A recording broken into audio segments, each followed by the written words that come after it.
Hi ചങ്ങായിസ്, ഇന്ന് നമുക്ക് നല്ലൊരു അടിപൊളി കാന്താരി ഉപ്പിലിട്ടത് എങ്ങനെ ഉണ്ടാക്കുന്നത് നോക്കാം. വളരെ എളുപ്പത്തിൽ ഉണ്ടാക്കാൻ പറ്റിയ നല്ലൊരു തൊട്ടുകൂട്ടാൻ പറ്റിയൊരു ഡിഷാണിത്.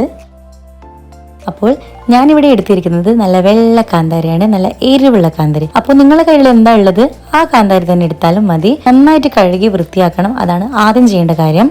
കാന്താരി കീറാതെയും ഉപ്പിലിടാം എന്നൊരു വീഡിയോയും കൂടിയാണിത്. അപ്പോൾ ഈ വീഡിയോ മൊത്തം കണ്ടാൽ നിങ്ങൾക്ക് മനസ്സിലാവും ഇതെങ്ങനെയാണ് ടേസ്റ്റ് ഉണ്ടാകുന്നത് എന്നൊക്കെ.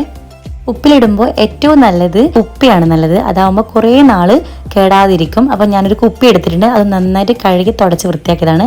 ഇതിലേക്ക് നമുക്ക് കാന്താരി ഇട്ട് കൊടുക്കാം. ഉപ്പിലിട്ട കാന്താരിക്ക് മെയിനായിട്ട് നമ്മൾ വേണ്ടത് നല്ല വട്ടത്തിൽ മുറിച്ചിട്ടുള്ള പച്ചമുളകാണ്, അത് ചേർത്ത് കൊടുക്കാം. അതുപോലെ ആവശ്യത്തിനുള്ള ഉപ്പ് ചേർക്കാം.